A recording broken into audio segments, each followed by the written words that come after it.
네, 여러분 안녕하십니까? XR랩 전문가 세미나 사회를 맡게 된 아나운서 이현영입니다.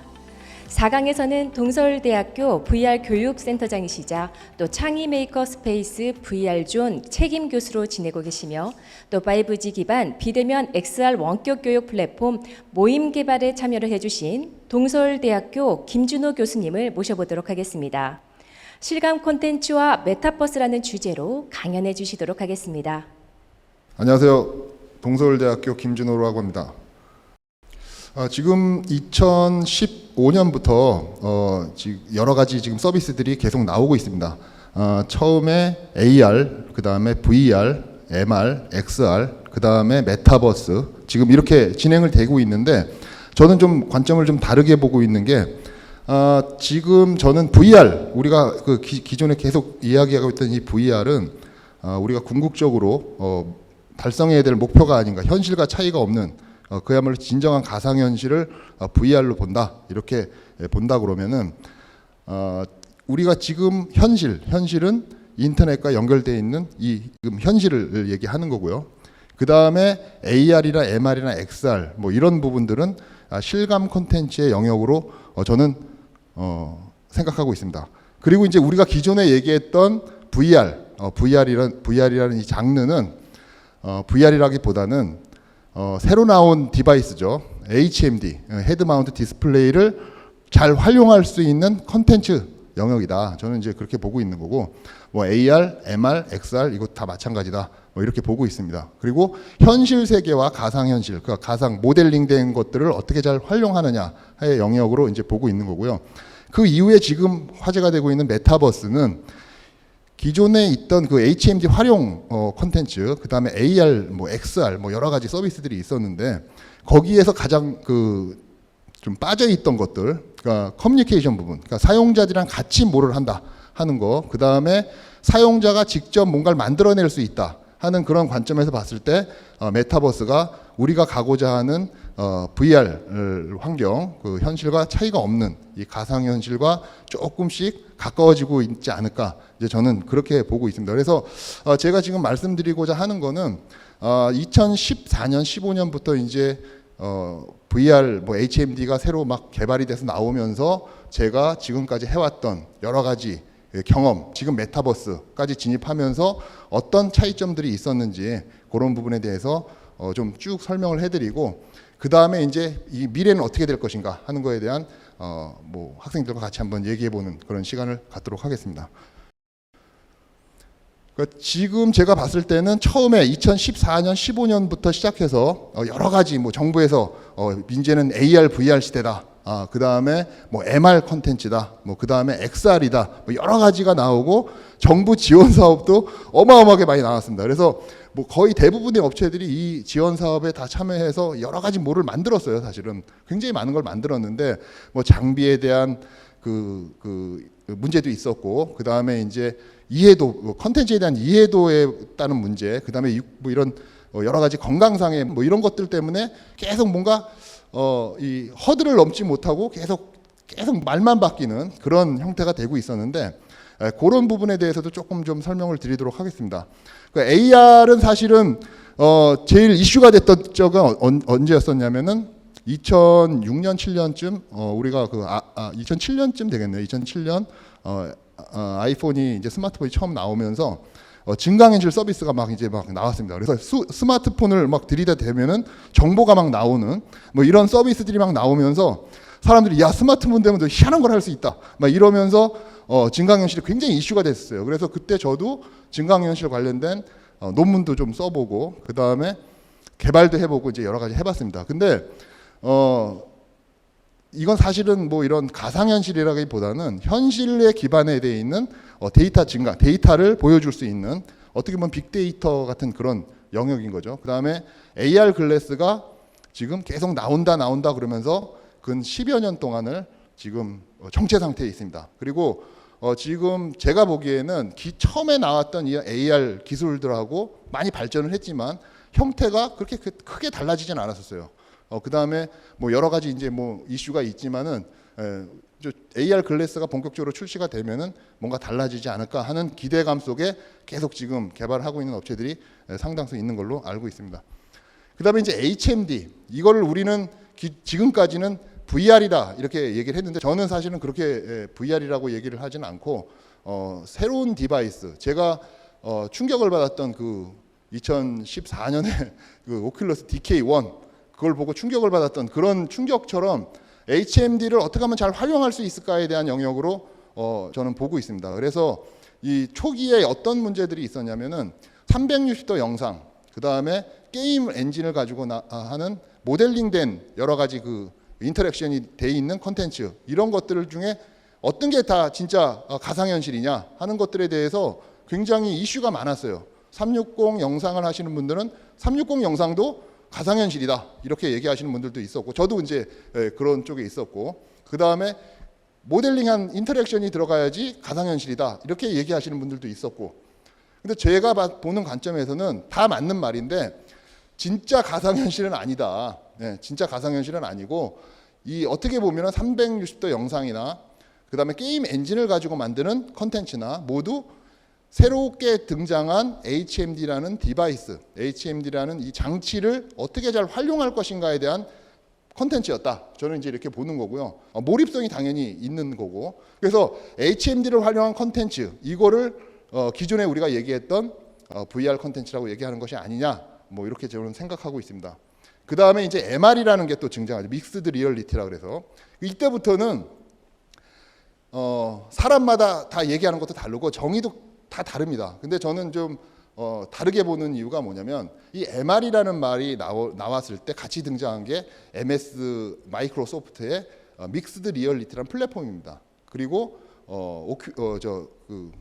글래스 그 홀로렌즈라는 글래스하고 그 다음에 삼성하고 뭐 이런 여러 가지 이제 업체들이 같이 나왔던 MR 디바이스가 있었습니다. 그래서 저는 이 믹스드 리얼리티가 어떤 특정한 회사의 홍보에 관련된 그 개념이 아닌가 이제 저는 그렇게 보고 왜냐하면 믹스드 리얼리티나 뭐 확장 현실이나 360도 영상이나 뭐 360도 HMD 컨텐츠나 그 뭐 크게 다른 게 없어요. 근데 부르는 회사에 따라 가지고 좀 다른 거죠. 그러니까 우리가 어떻게 보면 굉장히 똑같은 말들을 굉장히 다르게 쓰고 있다 하는 그런 느낌을 많이 받습니다. 그래서 혼합 현실이라고 얘기해 가지고 뭐가 다르냐, 확장 현실이랑 뭐가 다르냐, 뭐 다른 게 별로 없습니다, 사실은. 근데 다른 것처럼 느껴지는 거는 그 회사가 등장하면서 굉장히 강력한 마케팅을 통해 가지고 사람들한테 인식을 시켰다. 이제 저는 그렇게 보는 거고 지금 홀로렌즈 관련돼 가지고 굉장히 이슈가 많이 있는데 1이 나왔고 최근에 이제 2도 나왔습니다. 그래서 저도 이제 학교에서 2를 구입해서 이제 보고는 있는데 사실은 굉장히 그 고가의 단말기고 이 상업화가 진행되지 않게 되니까 MS의 이 믹스드 리얼리티가 굉장히 지금 답보 상태에 있다. 그래서 뭐 요즘에는 볼륨메트릭으로 뭔가 해보려고 하는데 뭐 그것도 사실 여기 있는 이 스튜디오 같은 비슷한 개념인데 너무 고가, 그리고 뭐 장비가 너무 많이 필요하고 뭐 이런 단점들이 지금 계속 발생하고 있는 거죠. 그 다음에 이제 XR이라는 게 최근에 또 굉장히 이슈가 많이 됐습니다. XR. 이거는 이제 확장 현실이라고 그러는데 혼합 현실하고 확장 현실하고 뭐가 다른지 저도 잘 모르겠어요, 사실은. 근데 어떻게 보면 이 확장 현실이라는 개념이 나오면서 저도 많은 것들을 생각을 바꿨습니다. 이게 왜 그러냐면은 이 확장 현실은 퀄컴의 스냅드래곤이 나오면서 퀄컴에서 주장하고 있는 현실과 가상 공간을 확장시킨다는 그런 개념인데요. 이 퀄컴이 모바일 그 CPU, 모바일 칩셋을 만드는 업체이기 때문에 이 모바일 단말기에 굉장히 중점을 많이 뒀습니다. 그리고 이동하는 단말기에 자기네 스냅드래곤이 장착이 되면은 굉장히 많은 그 변화가 있을 것이다 하면서 이제 XR을 굉장히 이슈화 시켰는데 저도 계속 뭔가 우리가 기존에 만들어왔던 HMD 콘텐츠가 활성화되려면 HMD가 많이 보급돼야 된다. 이런 생각을 가지고 있었는데 이 모바일하고 뭔가 이렇게 연결이 되면서 이 XR이라는 개념이 사람들한테 깊숙하게 이제 인식이 되기 시작하니까 꼭 HMD를 고집할 필요는 없겠다 하는 생각을 하게 됐습니다, 사실은.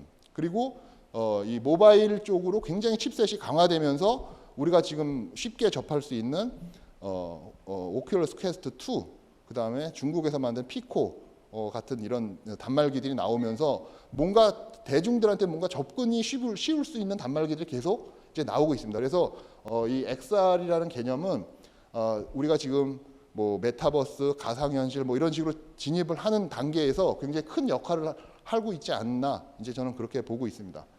그리고 이제 그 다음부터는 실감 콘텐츠 영역에 보면은 고화질이 있죠. 고화질 8K, 뭐 4K, 8K, 3D, 그다음에 고화질 디스플레이 대형이죠. 그다음에 이제 DID라 그래가지고 외부에 그 큰 디스플레이 그 광고를 하는 이 디스플레이 기술들이 있고, 그 다음에 이제 홀로그램, 그 다음에 볼륨메트릭 캡처, 뭐 이런 여러 가지 기술들이 실감 콘텐츠. 그러니까 실감이라는 거는 사실은 실제는 아닌데 실제처럼 보인다는 뜻이거든요. 사실 4K나 8K, 16K 같은 이런 영상들도 실제랑 똑같지는 않습니다. 굉장히 선명해 보이지만 우리가 눈으로 보는 것만큼 선명하지는 않거든요. 근데 실제처럼 보인다 이거죠. 그래서 실감 콘텐츠다. 그래서 이런 것들이 모바일 기술과 결합이 되면서 이제 진행이 되면은 우리가 어디서든지 비슷비슷한 실감 나는 뭔가 경험을 할 수 있겠구나 하는 생각을 하게 된 거죠. 제가 사실은 제일 먼저 VR이라는 거를 처음 접한 거는 사실은 2005년도에 이건 제가 왜 기억을 하냐면은 저희 그 지도 교수님이 이런 거를 한번 좀 봐라 그러면서 책을 저한테 선물을 해주셨어요. 그게 이제 버추얼 리얼리티 테크놀로지라는 원서입니다. 원서. 그래가지고 이제 그걸 제가 이렇게 쭉 봤는데 뭐 원서니까 좀 어렵죠. 어려운데 여기에 뭐 HMD 뭐 여러 가지 뭐 3D 그 모델링부터 시작해서 여러 가지 이제 그런 이론적인 거하고 뭐 지금 진행되고 있는 거, 그다음에 어떤 것들을 가지고 조금 더 해보면 이런 걸 좀 해볼 수 있다는 게 이제 쭉 설명이 나옵니다. 그래서 이것저것 이제 막 하다가 그때 당시에 어떤 3D 모델링하는 프로그램을 했었는데 좀 이렇게 만져봤었는데 너무 용량도 차지를 많이 하고, 이때가 2005년이면은 컴퓨터가 그렇게 뭐 이렇게 강력한 컴퓨터가 그렇게 많이 없던 시절인데 이게 뭐 뭔가를 해볼 수가 없는 상황인 거예요. 그리고 HMD도 되게 컸고, 사실 그때도 HMD는 있었습니다. 근데 이런 연구실이나 이런 데서 만져볼 수 없는 정도의 그 고가였기 때문에 이거는 오래 못 가겠다. 이건 뭐 계속 해봐야 지금 상황에서는 되지 않겠다 이렇게 생각을 하고 사실 책을 좀 보고 뭐 하다가 그냥 관심을 끊었던 거죠. 그래서 2005년에 처음 버추얼 리얼리티라는 기술이 있는지 그때 처음 알았어요. 저는 사실은 2014년 12월이죠. 2012월에 지금도 이제 그때 인연으로 계속 같이 개발도 하고 뭔가를 같이 계속 하고 있는 그 대표님이 자기 회사에 한번 놀러 오라는 거예요. 새로운 거 보여주겠다고. 그래가지고 딱 갔는데 이걸 보여주는 거예요. 이게 요즘에 VR 기계라고 그러면서 이거 보면은 깜짝 놀랄 거라고 막 그러는 거예요. 그래서 나도 VR 예전에 한번 뭐 좀 해본 적이 있었는데 뭘 깜짝 놀랐냐, 이거 실제로 이런 단말기에서 되기는 좀 어렵다 이렇게 판단했었거든요. 봤는데 깜짝 놀랐어요. 저는 와, 이게 태양의 서커스라는 컨텐츠였는데 딱 보고 깜짝 놀란 거예요. 아니 이걸 이렇게 된단 말이야? 뭐 깜짝 놀래가지고 그 다음부터는 이제 이거 뭔가 나도 한번 해봐야 되겠다 이런 생각이 들어서 그때부터 이제 본격적으로 뭔가를 개발해보자 이렇게 됐습니다. 근데 그때는 사실은 게임 엔진을 가지고 뭔가 만들기에는 굉장히 리소스도 좀 부족하고 저도 그걸 가지고 뭔가를 만들 수 있는 수준이 아니었기 때문에 뭔가를 하면 좋겠다. 태양의 서커스 같은 걸 보니까 360 뭐 영상 뭐 이런 걸로 뭘 하면은 쉽게 접근할 수 있겠다. 저도 이제 전공이 미디어 공학이다 보니까 이쪽 분야로 뭔가를 해보면 충분히 뭔가를 만들어 볼 수는 있겠다 이렇게 시작을 해서 이제 본격적으로 시작을 했습니다. 그래서 이것저것 막 하고 있다가 드디어 이제 처음 만들었던 게 2015년에 그 에버랜드에 있는 T 익스프레스를 이제 360 영상으로 이제 만들었습니다. 그때 고프로 6개 있는 리그를 가지고 360 그 T 익스프레스 앞에다가 설치를 하고 그 다음에 이제 한 바퀴 돌고, 그것도 이제 개장하기 전에 가야 된다 그래가지고 새벽에 이제 가가지고 뒤에 탄 사람들 같이 가가지고 이제 찍었는데 여기 사실 그때는 장비들이 뭐 이렇게 좋지 않으니까 굉장히 진동도 많고 T 익스프레스가 사실 굉장히 이게 급격하게 막 회전이 있는 거기 때문에 영상을 딱 찍고 이제 뭔가를 그때 이제 스티칭이라고 그러죠. 그거를 이제 하려고 딱 봤더니 이거는 뭐 그냥 자동으로 할 수 있는 수준이 아닌 거예요. 특히 저 옆에 보시면 저 체크 무늬 같은 게 있습니다. 체크 무늬, 저 철조망 같은 거, 저 철조망 같은 게 다 따로따로 끊어져 있어가지고 그 붙여도 그래가지고 저거를 진짜 저 30프레임짜리인데 저거를 다 프레임별로 다시 맞춰가지고 굉장히 그 작업을 할 때 굉장히 어려웠던 그 작업입니다. 이걸 처음 이제 딱 찍어가지고 그 다음에 지스타를 이제 나가게 되죠. 지스타 나가서 삼성의 이제 기어 VR 거기에 넣어가지고 이제 사람들한테 보여주고 이제 이랬다가 기어 VR 런칭쇼에 T 익스프레스를 넣자 이제 이렇게 된 겁니다. 그래서 저 차를 가지고 기어 VR 런칭쇼를 했는데 T 익스프레스의 모션에 맞춰가지고 기어 VR을 끼고 그 다음에 T 익스프레스의 모션에 맞춰서 의자가 움직이는 그런 어트랙션을 최초로 만들었습니다. 그래서 그때 호로메이즈하고 저희가 만든 T 익스프레스하고 같이 저 트럭을 통해서 이제 공개를 한 거죠. 그랬는데 대박이 난 거예요. 이거 깜짝 놀란 거예요. 너무 사람들이 실감 난다.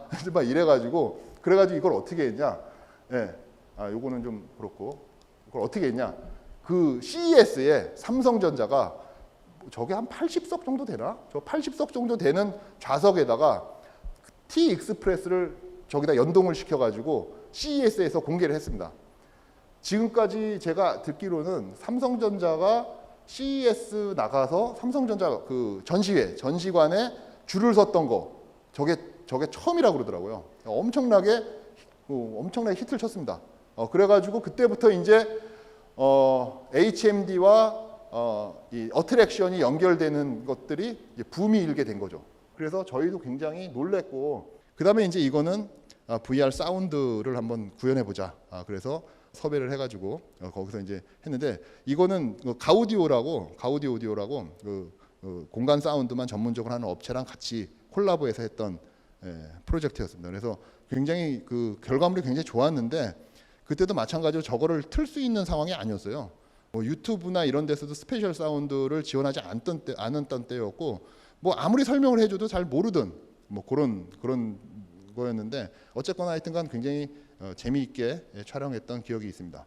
그리고 요거는 이제 이때부터가 저도 유니티를 이용해 가지고 뭔가 인터랙티브한 거를 만들어 보자 해서 360 영상에다가 인터랙티브를 할 수 있게 기획을 해서 이렇게 만들었습니다. 그래서 어떤 거였냐면은 밴드가 이제 연주를 하고 있으면은 각자 뭐 베이스 파트, 드럼, 기타, 보컬 이걸 따로 다 촬영을 한 다음에 또 한 번 더 촬영을 하고 그래서 내가 360 영상을 보고 있다가 드러머를 누르면 모든 음이 사라지고 드럼 소리만 들리는 뭐 그런 형태로 해서 360 영상에다가 인터랙션을 상호작용을 할 수 있도록 그렇게 기획을 해가지고 만들었던 그 영상입니다. 이건 학교 내부 과제로 이용해서 만들었습니다.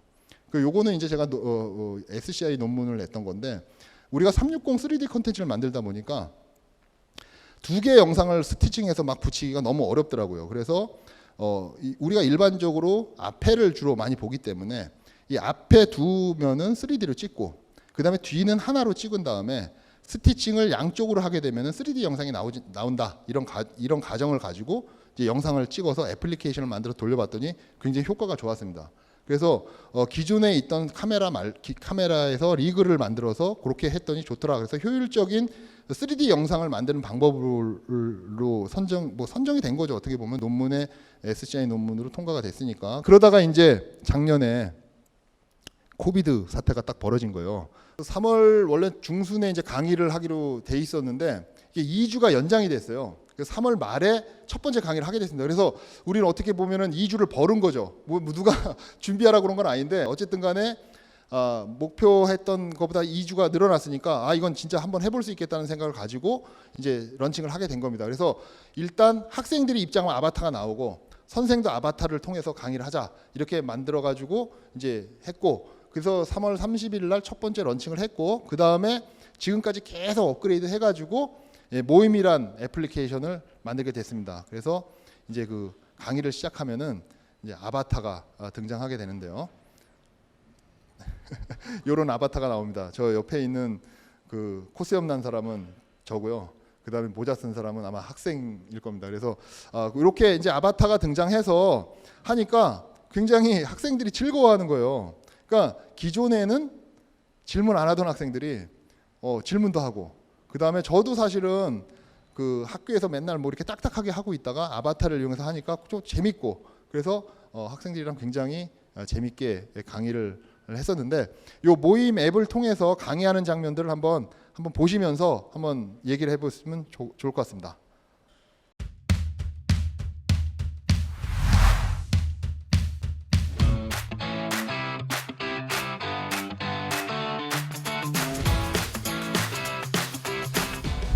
오늘 강의를 시작하겠습니다.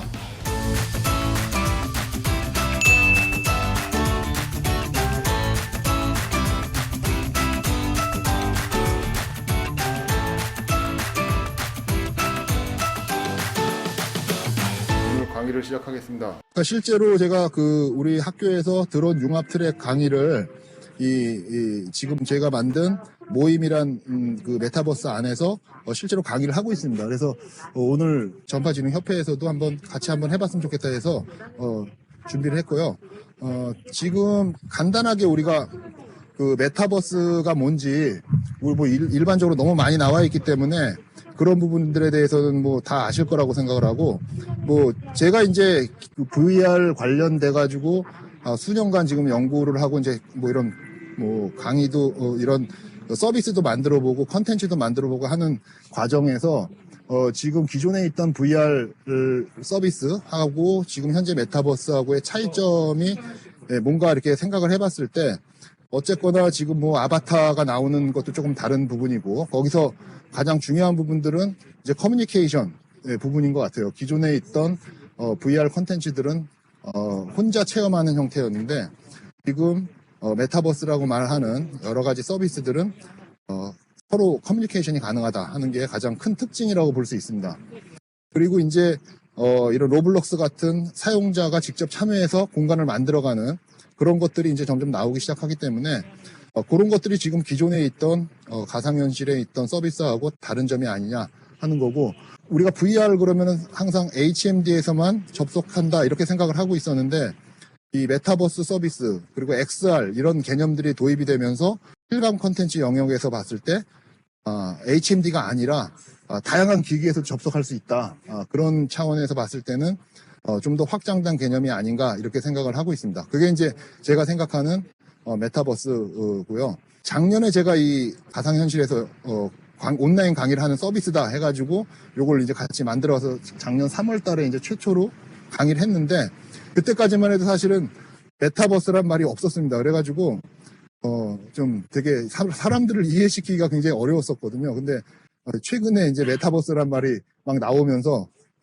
아주 쉽게 이해를 시킬 수 있는 그런 환경으로 점점 바뀌어가고 있고, 지금 많은 분들이 뭐 가능성을 보고 계속해서 이야기를 하고 있는 것 같습니다. 그러면 이제 우리가 쉽게 얘기하는 드론이 뭐냐, 드론이 뭐냐는 거에 대해서 말씀을 드리면은, 조종자가 타지 않고 비행기를 뭐 운전하는 그런 거를 이제 원격에서 운전하는 걸 다 드론이라고 얘기를 하는데, 기본적으로 뭐 무인 항공기도 있고, 그 다음에 무인 비행 장치, 그리고 무인 비행 장치에 이제 초경량 비행 장치라는 게 있는데, 그걸 우리는 일반적으로 드론이라고 얘기를 합니다. 그러니까 무인 멀티콥터, 그거를 이제 일반적으로 드론이라고 얘기하고, 지금 뭐 사람이 타는 드론을 만든다, 뭐 택배를 한다, 뭐 자율주행을 한 자율비행 뭐 이런 거 한다고 이제 하고 있는데요. 그거는 좀 개인적으로 봤을 때 좀 시간이 좀 걸리지 않을까, 좀 위험성도 좀 있고, 그런 부분에서 어쨌든 간에 우리가 이제 무인 항공기 영역에 드론이 들어간다. 그리고 뭐 찾아보시면은 뭐 벌 소리 나는 거를 뭐 최초로 뭐 드론이라고 얘기했다, 뭐 이런 것도 있고요. 뭐 되게 많습니다. 근데 이제 기본적으로 우리가 지금 사진에서 보는 것처럼 이렇게 그 멀티콥터, 프로펠러가 달린 뭐 쿼드콥터, 뭐 헥사콥터 뭐 이런 식으로 이렇게 프로펠러가 달린 거를 이제 드론이라고 얘기를 이제 일반적으로 하고 있죠. 근데 이제 중요한 부분이 이번 2021년부터 법이 많이 개정이 됐습니다. 그래서 우리가 예전에는 드론을 날릴 때 드론만 있으면 그냥 날렸었는데 지금 이제 자격 그 조종자라 그럽니다. 드론은 조종사가 아니고 조종자라 그래요. 왜냐면 조종사는 그 기체에 직접 타서 하는 걸 조종사라고 얘기를 하고, 조종자는 우리가 드론에 타고 있질 않기 때문에 밖에서 원격으로 하기 때문에 이제 조종자라고 얘기를 하는데, 거기서 봤을 때 1종, 2종, 3종, 4종으로 나눠져 있습니다. 그 예전에 드론 조종자 자격증이다 하는 것들은 전부 이제 1종으로 전환이 됐고, 올해부터 이제 4종까지 이제 돼 있는데, 우리가 쉽게 얘기하면은 4종만 있으면 일반적으로 볼 수 있는 드론은 다 날릴 수가 있는데요. 조종을 할 수가 있죠. 조종을 할 수가 있는데, 그 4종이 온라인 교육만 받으면 수료를 할 수 있습니다. 그 무료. 그래서 이제 여기 지금 강의 듣는 학생들도 내가 드론을 뭔가 좀 해보고 싶다 그러면 제일 먼저 해야 될 게 4종 무인 그 드론 자격, 조종자 자격을 취득을 하고, 그 다음에 드론을 좀 날려보면 좋을 것 같습니다. 그리고 지금 우리가 제일 많이 쓰는 드론이 DJI사에서 나온 드론인데요. 그 드론이 대부분 4종 자격증만 있으면은 운행이 가능합니다. 네, 근데 만약에 없다 그러면 굉장히 그 난처한 상황에 놓일 수도 있고, 그러니까 우리가 한번 그렇게 하면 되고요. 그리고 이제 드론도 DJI사에 나오는 드론도 종류가 굉장히 많습니다. 근데 그 인스파이어를 제외하고 그 이하 기체들은 4종만으로도 충분하고요.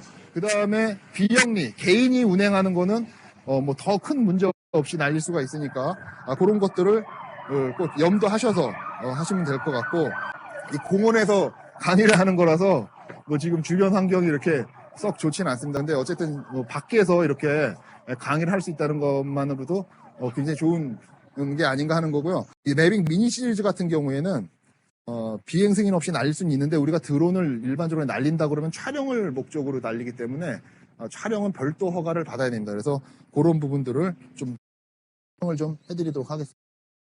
그래서 이제 우리가 드론 촬영, 오늘도 사실은 여기서 하기 위해서 비행 그 촬영 승인 촬영 허가를 받았고요. 그 다음에 비행 승인도 받은 상태에서 지금 드론을 날릴 준비를 하고 있는데, 드론으로 뭔가 사진을 찍겠다, 뭐 영상을 찍겠다 할 때는 무조건 허가를 받아야 된다 하는 거를 염두에 두시고, 그 다음에 촬영을 허가를 받고 나서 그냥 날리면 안 돼요.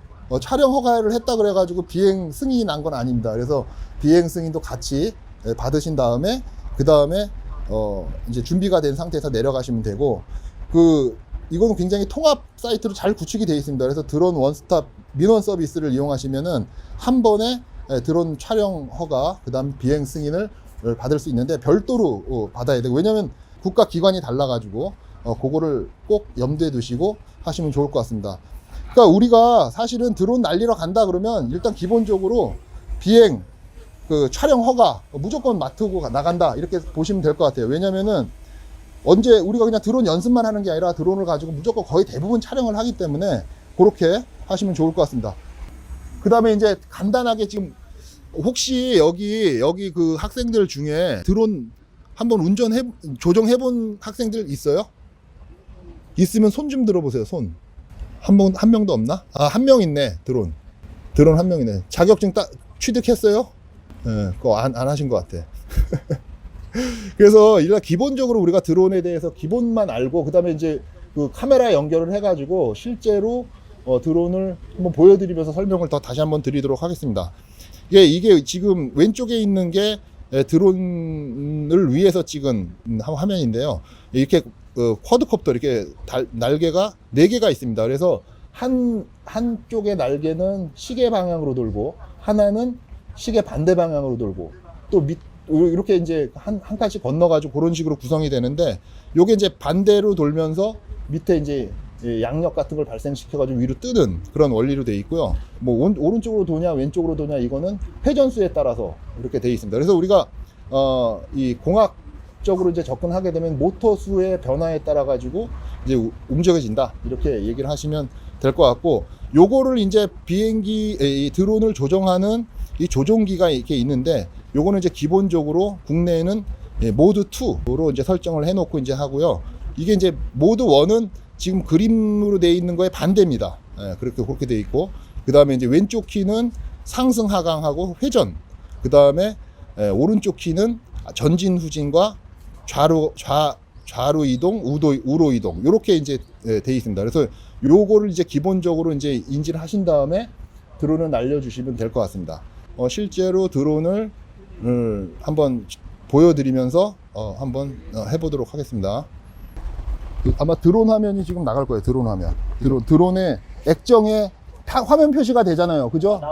밑으로 보시면은 이게 지금 드론을 촬영하기 위한 조종기 화면을 같이 보는 건데요.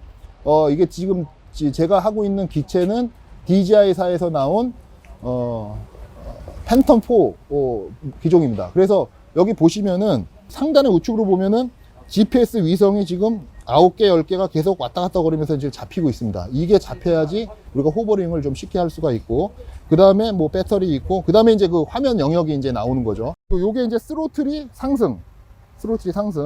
이렇게 하면은 상승이 되는 거예요, 상승.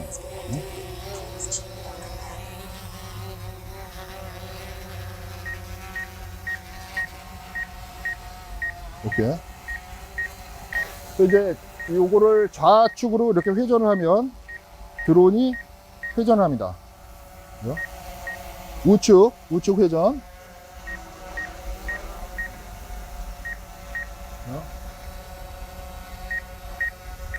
그 다음에 전진, 후진, 그 다음에 우측 이동. 근데 지금 보시면은 조종기의 스틱을 세컨 움직이는 게 아니라 아주 천천히 해도 앞으로 다 잘 갑니다. 그죠? 또 상승하고 싶다 그러면 쭉 올리고요.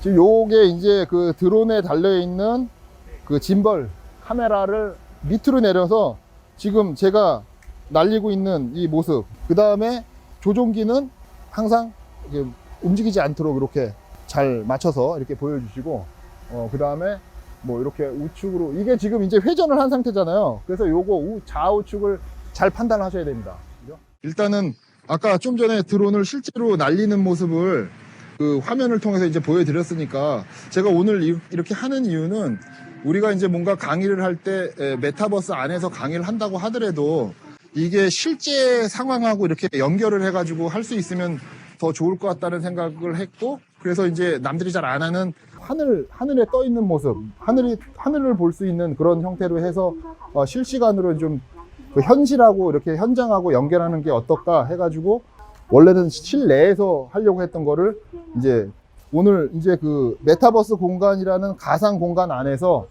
실제 상황을 라이브 스트리밍 하는 거를 한번 같이 해봤습니다. 그래서 뭐 지금 계속 하려고 했는데 이 스트리밍이 자꾸 끊겨가지고, 일단 오늘은 여기까지 하는 걸로 하고, 다음에 또 기회가 되면은 다음에는 좀 더 안정된 공간에서, 원래는 이제 준비는 360도 화면까지 다 하려고 준비를 해왔었는데 이게 네트워크가 좀 문제가 좀 있었습니다. 그래서 그런 부분이 조금 아쉽고, 질문 있거나 이런 학생들이 있으면은 마이크 키시고 질문해 주시면요, 제가 그거 답변을 해드리도록 하겠습니다. 지금 질문 하시는 거예요? 말씀드리면은 네네네. 제가 아직 뭐 XR에 대해서 많은 공부를 아직 직접적으로 들어가지는 못했는데, 저희가 지금 스마트 팩토리 관련해가지고 어떻게 접목을 시킬 수 있을까에 대한 프로젝트를 진행을 하고 있거든요. 혹시 이거에 관해서 뭐 혹시 생각이나 그런 그 코멘트 좀 주실 수 있을까 싶어서 질문 드렸습니다. 그 스마트 팩토리면은 그 공장 관련된 그런 거를 이제 이런 그 가상 공간에서 연동시키는 뭐 디지털 트윈 뭐 이런 걸 말씀하시는 건가요? 네, 그런 것도 이제 가능할 것 같고, 저희가 지금 뭐 재고 잔량이나 이런 걸 이렇게 측정하고, 아니면 이게 좀 비주얼라이즈 되면서 어떻게 하면은 사람들에게 시각적으로 조금 더 다가갈 수 있을지 약간 그런 쪽으로 생각을 하고 있습니다. 일단 그 스마트 팩토리 뭐 이런 관련해 가지고는 제가 지금 학생들이랑 같이 하고 있는 게 이제 BIM이라 그래 가지고 빌딩 인포메이션 모델링 같은 그런 거를 지금 같이 하고 있는데요. 그 스마트 팩토리 관련된 부분들도 어떻게 되든 공장을 뭐 이렇게 운영하는 그런 시스템이라고 그러면은, 제 생각에는 이제 디지털 트윈 관련된 쪽으로 이제 접근을 하셔가지고 하는 게 맞다. 뭐 이런 재고라든지 뭐 아까 그 물량 이런 산출도 사실은 그런 BIM 같은 그런 모델을 구축을 해가지고 입출고라 그래야 되나? 입고 출고가 자동으로 계산이 돼가지고 어느 정도 그게 데이터베이스에 연동이 되지 않으면은 나중에 이제 진행하기가 굉장히 어려워지는 거죠. 그래서 그런 부분을 관련해가지고 한번 같이 그렇게 연결해 보시면 좋지 않을까. 가상 공간에 똑같은 걸 만드는데 그게 데이터베이스하고 뭐 이런 입출력 시스템하고 연결이 돼가지고 구매팀에서 뭔가 자재가 들어오면 바로 슬롯 같은데 막 쌓이는 뭐 이런 것들도 뭐 보여줄 수도 있을 거고, 쓰면 바로바로 그러니까 이제 ERP랑 연동이 돼야 되겠죠. 지금 말씀하시는 부분을 얘기한다 그러면. ERP도 궁극적으로는 나중에 접목을 같이 하려고 하고 있습니다. 네, 지금 말씀하시는 거는 초기부터 하셔야 될 것 같은데. 초반부터 말씀이세요? 네네. 왜냐면 제일 기초되는 데이터가 입력 출력이잖아요. 그랬을 때, 그게 이제 기본으로 돼야지, 그 다음에 이제 뭐, 그걸 관련해 가지고, 이제 디스플레이하고 이런 부분들은 추후에 잘 구축된 시스템 안에서 이제 그 위에 쌓아 올려서 더 비주얼라이즈하게 표현해 주는 건데, 그거에 너무 이제 집중을 하다 보면은 실제 로우 데이터가 왔다 갔다 거리는 부분을 놓칠 수 있잖아요. 그래서 처음에 기획하실 때부터 간단한 ERP랑 연동해 가지고 시스템이 물류나 뭐 이런 재고 잔량 이런 것들이 완벽하게 맞아 돌아갈 때, 그때 이제 XR이 됐던 메타버스가 됐던 어떤 공간 안에서 그거를 표현해 주는 게 순서적으로는 맞는 것 같아요. 네, 감사합니다. 그러면은 오늘은 여기서 이렇게 마치도록 하고, 아마 다음에 또 한번 기회가 있을 것 같아요. 그때는 좀 더 디테일한 내용들을 같이 논의해 볼 수 있는 그런 시간이 됐으면 좋겠습니다. 네, 감사합니다.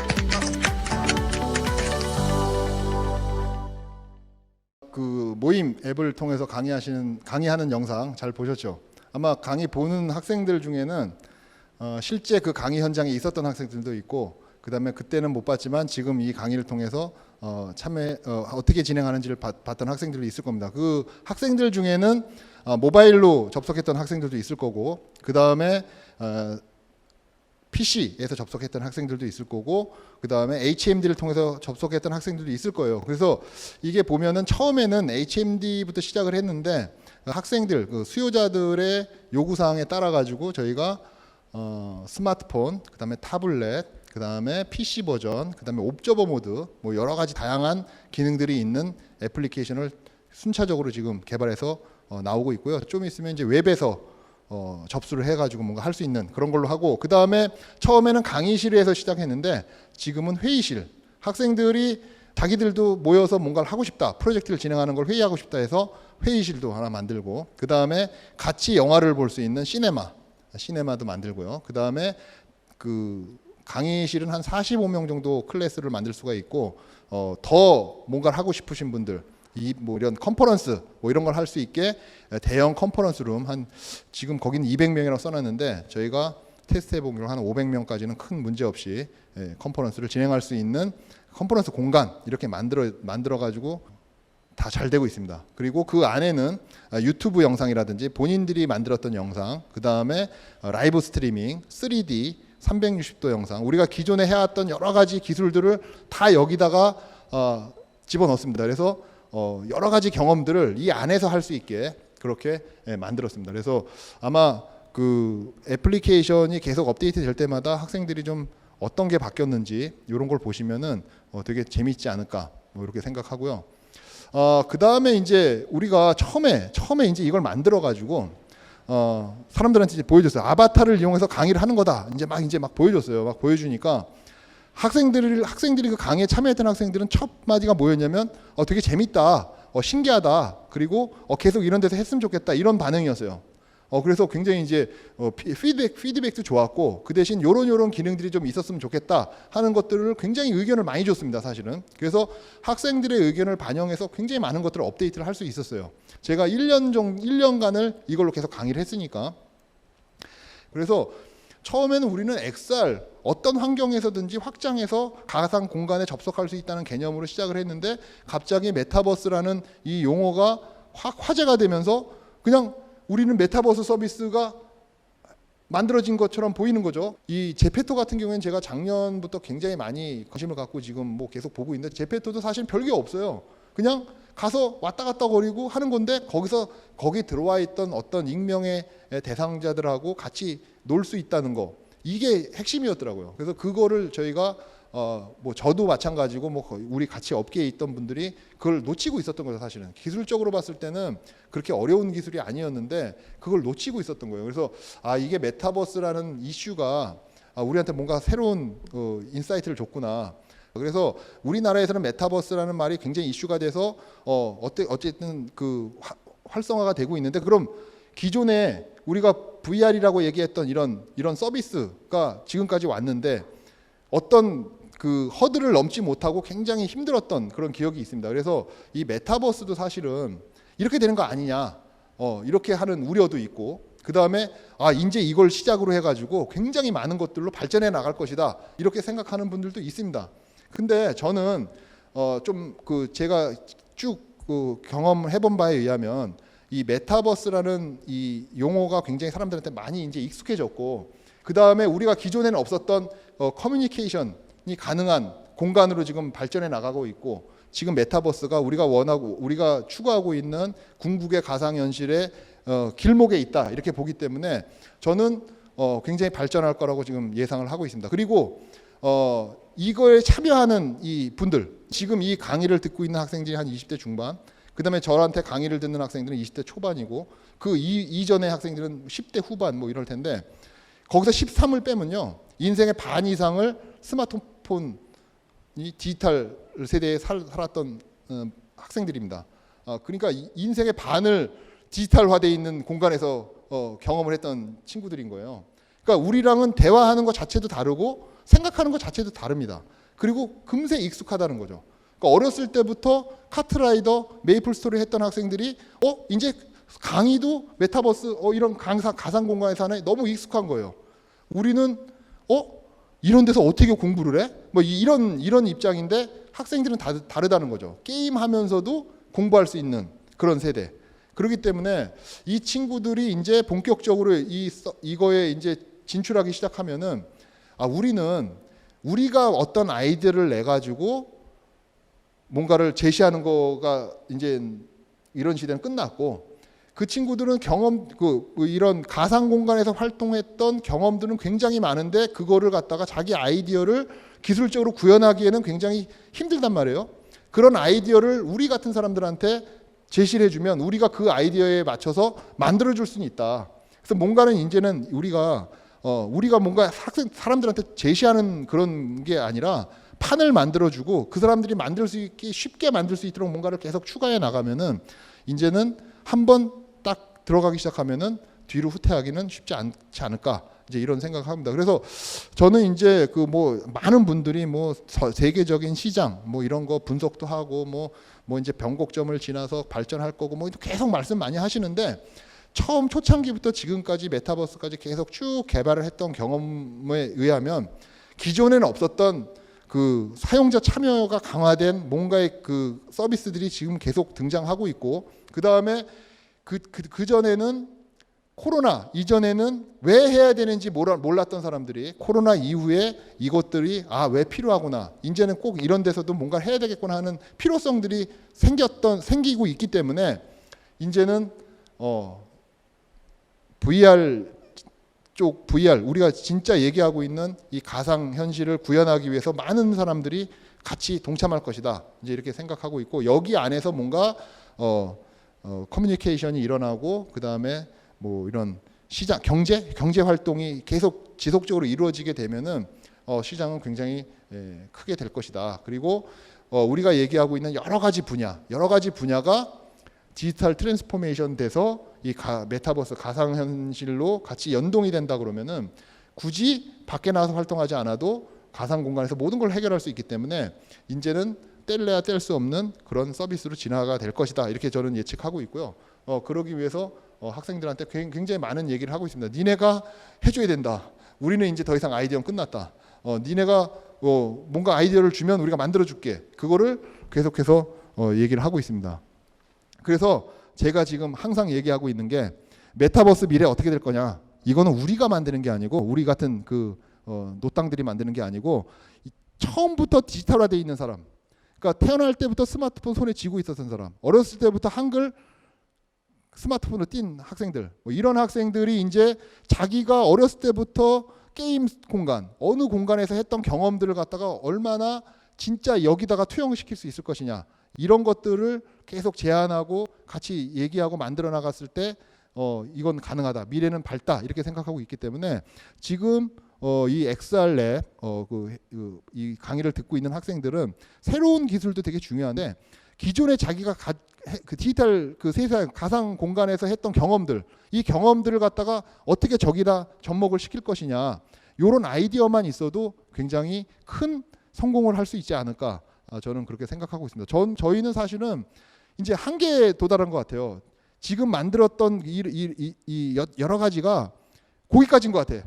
더 이상 생각이 안 나요. 왜냐하면 수십 년간을 다른 세상에서 살았기 때문에 거기에 아날로그 세상에 있던 거를 여기다 옮기는 작업, 이게 가상현실이라고 생각을 하고 있었는데 그게 아니라 기존의 가상현실이 원래 있었던 거를 갖다가 어떻게 여기다 구현할 것이냐, 이거에 대한 아이디어는 많이 부족한 것 같습니다. 그래서 지금 20대 MZ세대라고 얘기하잖아요. 그분들이 자기들이 가상 공간에서 경험했던 것들을 우리가 지금 만들고자 하는 이 가상 세계에 어떻게 잘 녹여낼 것이냐 하는 아이디어를 저한테 개인적으로 연락을 주셔도 좋고 같이 한번 논의해 볼 수 있는 그런 시간이 또 있었으면 좋겠습니다.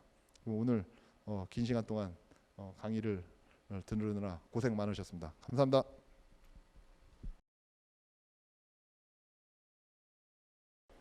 네, 교수님 강연 잘 들었습니다. 교수님께서 제작에 참여하신 바로 모임 앱을 통해서도 강연을 본 적이 있는데요. 굉장히 인상이 깊었습니다.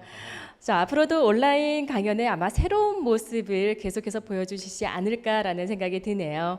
자, 교수님이 실제 진행을 하면서 경험했던 제작 후기를 통해 이 실감 콘텐츠와 그리고 메타버스 제작에 대해서 자세히 알아볼 수 있는 시간이었습니다. 그럼 지금부터는요, 강연에 관련된 몇 가지 질의응답을 진행하도록 하겠습니다.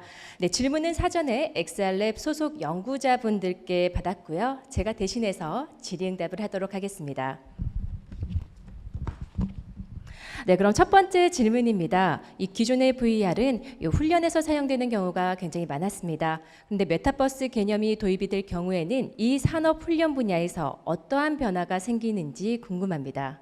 그러니까 지금 현재 아까도 제가 강연 중에도 말씀을 드렸었는데 기존에 이제 그 VR이라고 얘기했던 것들을 이제 저는 HMD 활용 컨텐츠라고 이렇게 정의를 내리고 있는데 1인 중심이었었어요. 그래서 혼자서 뭔가 경험하고 하는 그런 거였기 때문에 굉장히 어떻게 보면 쉽지 않죠. 근데 지금은 이제 메타버스 공간 안으로 들어오면은 여러 명이 같이 할 수 있기 때문에 훨씬 효과적일 수 있고, 그 다음에 뭐 기존에는 이런 안전 체험이라든지 이런 체험, 뭐 공사 현장의 뭐 체험이라든지 뭐 이런 것들 중심이었는데 지금 여러 가지 그 분야에서 가상화하는 시스템들이 많이 생기고 있습니다. 그래서 설계 분야도 BIM이라 그래가지고 실제 모델링을 통해서 설계하는 분야도 있고, 그 다음에 우리가 예전에는 제품을 설계해가지고 테스트를 해보려고 그러면 뭐 전기 안전 인증을 받으려면 뭐 연구소 외에 어떤 업체의 특정한 장치를 통해서 계속 실험을 하고 그랬어야 되는데 지금은 그런 실험 툴들도 가상화되어 있어가지고 내가 어떤 회로를 만들어서 가상 공간에서 바로 테스트를 하거든요. 그러니까 우리가 생각하지 못했던 여러 가지 분야가 다 이 메타버스 공간으로 들어올 수 있기 때문에 이미 돼 있는 것들이 많이 있습니다. 그래서 어떻게 그걸 끌고 오느냐가 이제 중요한 부분이지 어떤 뭐가 활용될 거라고 얘기하는 게 아니라 모든 분야가 다 가능하다. 이미 만들어져 있는 것도 많고. 그래서 XR랩에 있는 학생들이 새로운 거, 아까도 좀 전에 말씀드린 것처럼 새로운 것도 되게 중요하지만 기존에 있던 것들을 어떻게 이 안으로 끌고 올 것이냐 하는 것들을 좀 더 관심 있게 봐주시면은 안 될 건 없다. 네, 저는 그렇게 생각하고 있습니다. 네, 그렇다면 XR이 적용되지 않았던 다른 산업 분야 가운데서도 이 새롭게 메타버스로 응용이 될 수 있는 분야는 또 어떤 게 있는지, 또 어떻게 전망하시는지 궁금합니다. 뭐 쉽게 얘기하면 BIM 분야, 이런 건설 뭐 이런 분야인데요.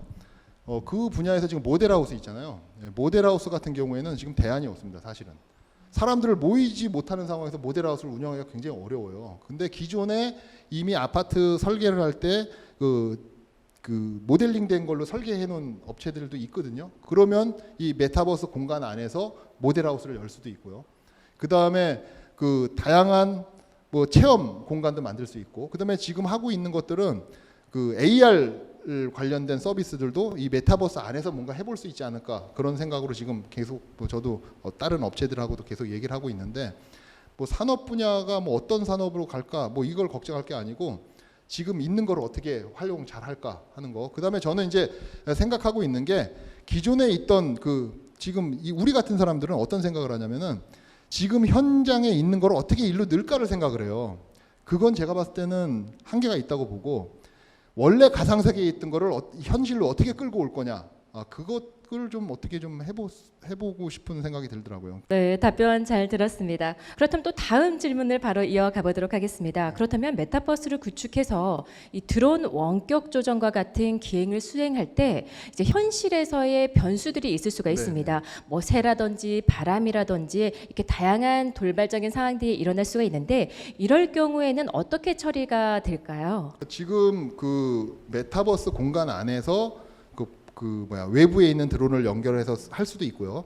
그다음에 외부에서 안에 있는 드론을 띄워서 뭔가를 연출할 수도 있습니다. 그러니까 모델링된 드론을 밖에서 운전할 수도 있고, 그다음에 내가 메타버스 공간 안에서 저쪽에 있는 실제 상황하고 연결해서 조정을 할 수도 있는데, 그 실제 상황에서 이제 그 나는 메타버스 안에 있고 실제 상황에 있는 현장에 가지 않고 조정을 한다는 걸 가정해서 말씀드리면은, 드론이나 이런 것들은 사실 외부 영향을 많이 받잖아요. 뭐 그건 이제 센서들이 다 있습니다. 그래서 풍향이나 뭐 위치나 이런 것들 다 조절을 할 수 있는데, 돌발 상황이 벌어졌을 때 가장 중요한 건 뭐냐면 지연 시간이 짧아야 된다는 거예요.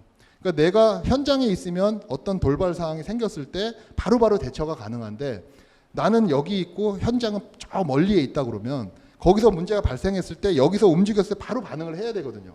그런 걸 이제 그 레이턴시라고 얘기를 하는데, 지금 기술적인 부분들은 큰 문제는 없는데, 문제는 뭐냐면은 레이턴시를 얼마만큼 줄일 수 있느냐. 내가 만약에 거기서 드론이 갑자기 어디다 부딪힐 것 같아가지고 확 당겼는데 시간이 5초 걸려가지고 그냥 부딪히고 나서 움직인다 그러면 이건 안 되는 거잖아요. 그래서 우리가 그냥 메타버스나 이런 공간이 계속 만들어지는 거 뭐 기술도 좋지만 통신 기술, 센서 기술 이런 것들도 같이 발전을 해가지고 지금 5G 정도 된다 그러면은 굉장히 딜레이가 굉장히 짧게 뭐 된다고 하는데, 그것만 가지고도 사실 쉽지는 않거든요. 위급한 상황에서 반응을 해야 되니까. 그래서 레이턴시를 줄일 수 있는 방안, 그러니까 기존 통신망에서도 줄일 수 있는 방안도 연구가 돼야 되겠지만, 통신 기술도 점점 발전을 빨리 해가지고 그 레이턴시가 거의 제로에 가까운 그런 기술들만 나온다 그러면 사실은 큰 어려움은 없습니다. 실제 지금 그 중장비 같은 경우에, 외국 같은 경우에 중장비를 실제 스튜디오에서 연습하면서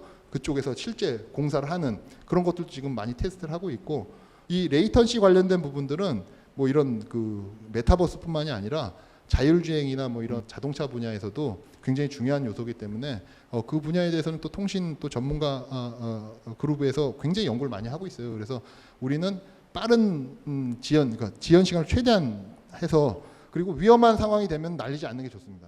그러니까 풍향이 세다, 뭐 사람이 많다 이런 데서는 날리지 않는 게 좋고요. 뭐 불가피한 상황일 경우에는 꼭 허가를 받고 그리고 조정을 하고, 하여튼 레이턴시를 줄이는 게 관건인 것 같아요.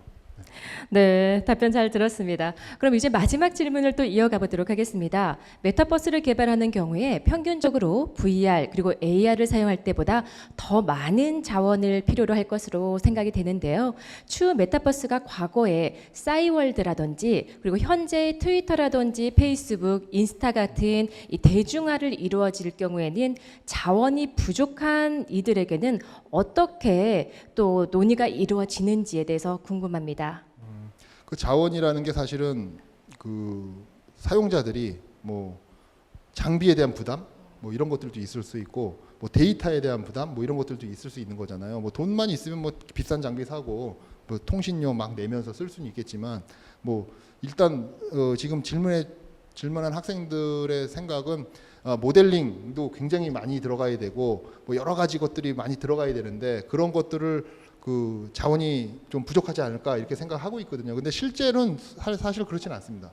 왜냐하면은 기존에는 그 장비에서 뭔가를 하는 것들이 많아져서 그 게임을 보시면 쉽게 이해가 되는데 예전에는 게임을 설치하게 되면은 내 PC에다 설치를 하고 이제 데이터만 서버에서 돌렸었어요. 그러니까 내 PC 사양이 고사양이 돼야지만 그 게임을 할 수가 있었어요. 근데 지금은 게임 PC는 점점점 스마트폰에서 돌아가게 만드는 이유가 모든 데이터나 렌더링 같은 이런 기술들이 클라우드 서버에서 돌아가기 때문에 이 단말기는 오로지 사용자의 그 조작 정보만 갖고 있습니다. 그래서 바로바로 서버에 올려서 그 서버에서 렌더링해서 내려주기 때문에 시간이 지나면 지날수록 자원에 대한 사용자가 느끼는 자원의 부담은 훨씬 더 덜할 것이다.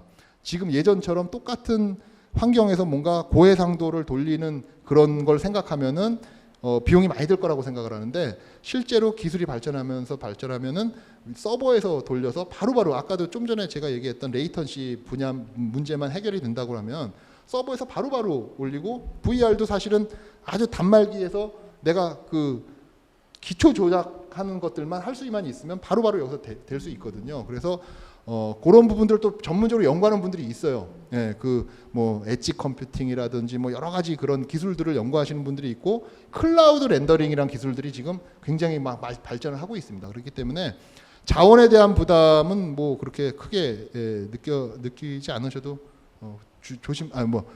염려하지 않으셔도 충분히 가능하다 이렇게 저는 보고 있고요. 많은 분들이 참여하는 게 좋죠. 서버 좀 터져봤으면 좋겠어요.